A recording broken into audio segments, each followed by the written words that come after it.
चाणक्य नीति का 14वां अध्याय, जिसमें 20 श्लोक हैं, उनका हिंदी अनुवाद सरल शब्दों में। पहला श्लोक। इस पृथ्वी पर 3 ही रत्न हैं, जल, अन्न और मधुर वचन। बुद्धिमान व्यक्ति इनकी समझ रखता है, परंतु मूर्ख लोग पत्थर के टुकड़ों को ही रत्न कहते हैं। दूसरा श्लोक। मनुष्य के अधर्म रूपी वृक्ष अर्थात शरीर के फल दरिद्रता, रोग, दुख, बंधन, मोह, माया, व्यसन आदि हैं। तीसरा श्लोक। धन, मित्र, स्त्री और पृथ्वी ये बार बार प्राप्त होते हैं, परंतु मनुष्य का शरीर बार बार नहीं मिलता। चौथा श्लोक। यह एक निश्चित तथ्य है कि बहुत से लोगों का समूह ही शत्रु पर विजय प्राप्त करता है। जैसे वर्षा की धार को धारण करने वाले मेघों के जल को तिनकों के द्वारा अर्थात तिनके का बना छप्पर ही रोक सकता है। पांचवा श्लोक। पानी में तेल, दुष्ट व्यक्तियों में गोपनीय बातें, उत्तम पात्र को दिया गया दान और बुद्धिमान के पास शास्त्र ज्ञान यदि थोड़ा भी हो तो स्वयं वह अपनी शक्ति से विस्तार पा सकता है। छठवां श्लोक। धार्मिक कथा सुनने पर, शमशान में चिता को जलते देखकर, रोगी को कष्ट में पड़े देखकर जिस प्रकार वैराग्य भाव उत्पन्न होता है, वह यदि स्थिर रहे तो यह सांसारिक मोहमाया व्यर्थ लगने लगे, परंतु अस्थिर मन शमशान से लौटने पर फिर से मोहमाया में फंस जाता है। सातवां श्लोक। चिंता करने वाले व्यक्ति के मन में चिंता उत्पन्न होने के बाद की जो स्थिति होती है, अर्थात उसकी जैसी बुद्धि हो जाती है, वैसी बुद्धि यदि पहले से ही रहे तो भला किसका भाग्योदय नहीं होगा। आठवां श्लोक। दान, तपस्या, वीरता, ज्ञान, नम्रता, किसी में ऐसी विशेषता को देखकर आश्चर्य नहीं करना चाहिए, क्योंकि इस दुनिया में ऐसे अनेक रत्न भरे पड़े हैं। नौवां श्लोक। जो जिसके मन में है वह उससे दूर रहकर भी दूर नहीं है, और जो जिसके हृदय में नहीं है वह समीप रहते हुए भी दूर है। 10वां श्लोक।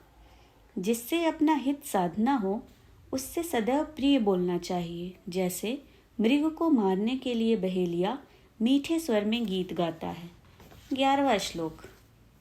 राजा, अग्नि, गुरु और स्त्री इनसे सामान्य व्यवहार करना चाहिए, क्योंकि अत्यंत समीप होने पर ये नाश के कारण होते हैं और दूर रहने पर इनसे कोई फल प्राप्त नहीं होता। 12वां श्लोक। अग्नि, पानी, स्त्रियां, मूर्ख, सांप और राजा कुल से निकट संबंध सावधानी के साथ करना चाहिए, क्योंकि ये 6 तत्काल प्राणों को हरने वाले हैं। 13वां श्लोक। जिसके पास गुण है उसके पास धर्म है, वही जीवित है। गुण और धर्म से विहीन व्यक्ति का जीवन निरर्थक है। 14वां श्लोक। यदि एक ही कर्म से समस्त संसार को वश में करना चाहते हो तो 15 मुखों से विचरण करने वाले मन को रोको, अर्थात उसे वश में करो। 15 मुख हैं: मुंह, आँख, कान, नाक, जीभ, त्वक, हाथ, पैर, लिंग, गुदा, रूप, रस, गंध, स्पर्श और शब्द। 15वां श्लोक। जो प्रस्ताव के योग्य बातों को प्रभाव के अनुसार प्रिय कार्य को या वचन को और अपनी शक्ति के अनुसार क्रोध करना जानता है, वही पंडित है। 16वां श्लोक। एक ही वस्तु को 3 दृष्टियों से देखा जा सकता है, जैसे सुंदर स्त्री को योगी मृतक के रूप में देखता है, कामुक व्यक्ति उसे कामिनी के रूप में देखता है, और कुत्ते के द्वारा वह मांस के रूप में देखी जाती है। 17वां श्लोक। बुद्धिमान वही है जो अति सिद्ध दवा को, धर्म के रहस्य को, घर के दोष को, मैथुन अर्थात संभोग की बात को, स्वादहीन भोजन को और अति कष्टकारी मृत्यु को किसी को ना बताए। भाव यह है कि कुछ बातें ऐसी होती हैं जिन्हें समाज में छिपाकर ही रखना चाहिए। 18वां श्लोक। कोयल की वाणी तभी तक मौन रहती है जब तक कि सभी जनों को आनंद देने वाली वाणी प्रारंभ नहीं हो जाती। 19वां श्लोक।